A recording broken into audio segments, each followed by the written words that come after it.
Interview.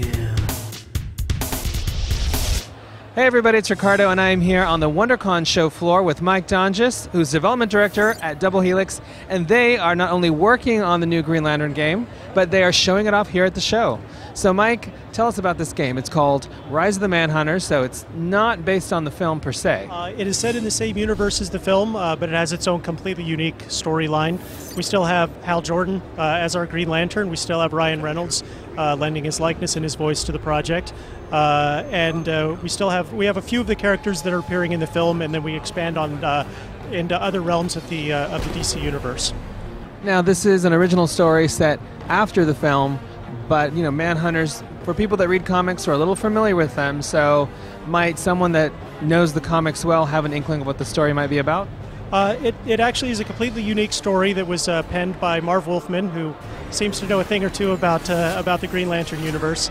So we feel like we had a big advantage in trying to expand on what they were doing with the film. Now, as far as Green Lantern goes, the ring lets him do anything.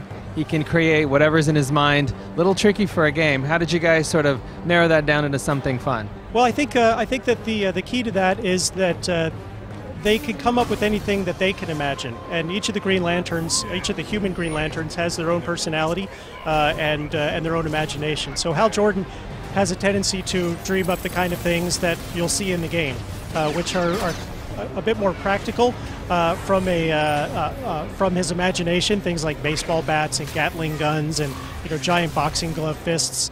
So it's not really that he can imagine anything. It's the things that are kind of tailored to his personality.